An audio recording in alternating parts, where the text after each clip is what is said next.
Hey guys, and welcome back to another Woodbrew video. In this week's video, we're finally starting the Woodbrew Van Build Series over on this channel. If you haven't seen what we've been doing to this fan over the last year or so, you can check out our Instagram. There's a link in the description below.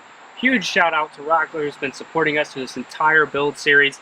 And there'll be a link in the description below to check them out. If you want to get into woodworking or making anything, highly recommend you check the link in the description below and support those guys because they've helped make this entire thing possible. So let's get started.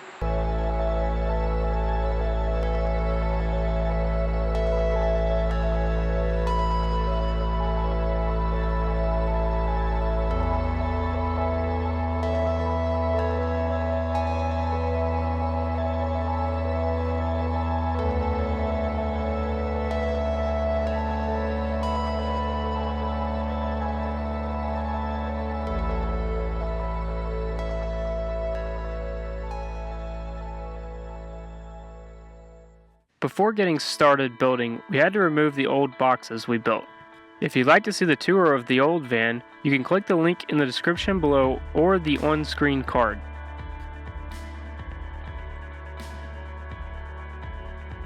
The old design worked really well, but it was not the perfect setup for us, so we decided to rebuild it. We will cover all the reasons for the change in a future video. This project requires you to cut a lot of plywood, and if you are familiar with that, it can be a really tricky process breaking down large sheets. It also can be really confusing to remember what all to cut and how it should be arranged on the plywood.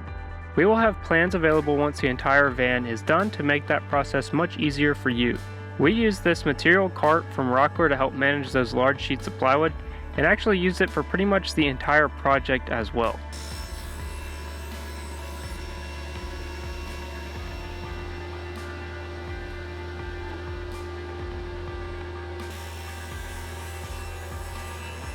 After many cuts at the table saw, we gave everything a good sanding, as it will be difficult to do that later. Before assembly, we used the technique of raising our table saw blade into the plywood and then stopping it short of the end to create a perfect rectangular hole. This will be the opening of our side cabinet.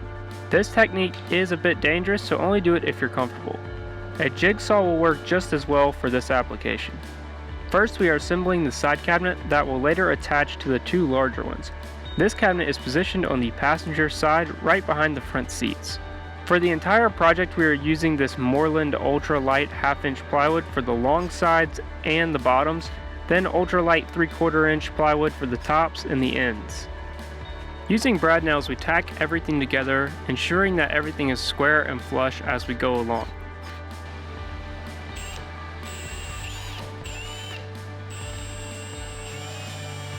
For the connections into 3/4 inch plywood, we use these power head screws, and for the 1/2 inch connections, we use small finish head screws.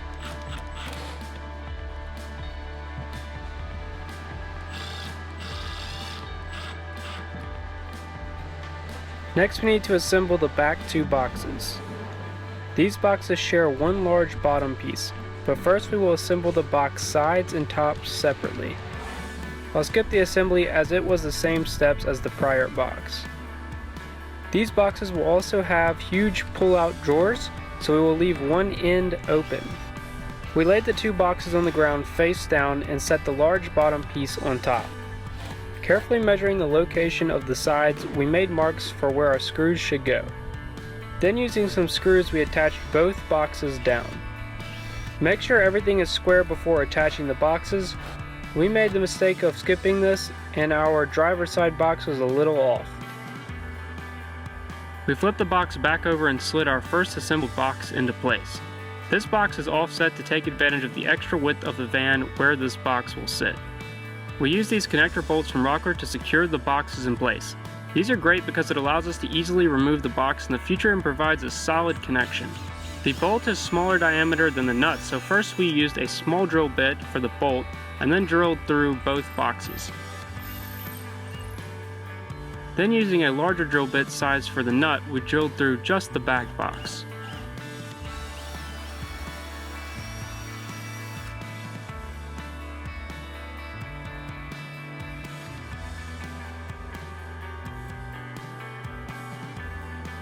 After attaching these together, we flip the box up on its end to make the next step easier.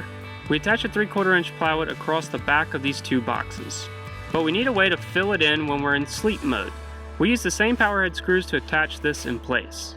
The gap between the two boxes will serve as an area for our feet to go while sitting down. In order for our tabletop to drop down and sit flush with these two boxes, we added strips of plywood to the sides to support the tabletop. We screwed these in with the same power head screws. This may be a little confusing now, but it will make sense in our future bed showcase video. With that done, it was time for paint. We chose to prime everything with a mold killing primer. This will kill any existing mold and will prevent any from growing in the future. When you sleep in a van, condensation is bound to form at some point, and we wanted to ensure no mold formed. After rolling on the primer, we painted everything with a semi-gloss gray paint. While I finish up, I wanted to tell you guys about today's sponsor. Rockler sells anything you may need for woodworking and DIY projects.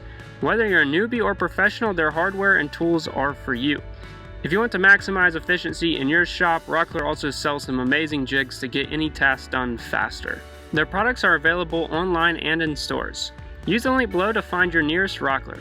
Fair warning though, you're probably going to lose track of time in there browsing through all the amazing stuff. We decided to get fancy and put carpet on tops of all of our benches and on the floor. We used spray adhesive to attach the automotive carpet down.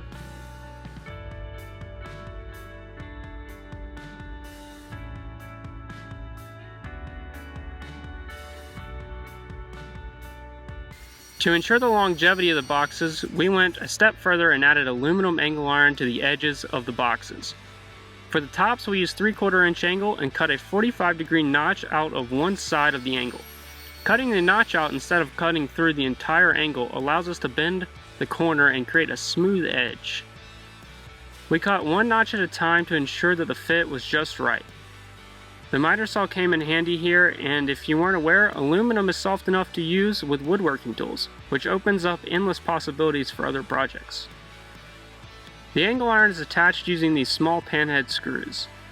The reason we didn't countersink is that the aluminum is only 1/16 of an inch thick. The rest of the aluminum pieces didn't need to be cut on a 45-degree angle, and were much easier to install.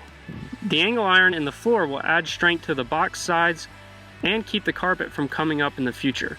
We also added angle iron to the top of the support strips to keep them from being worn out or chipped away.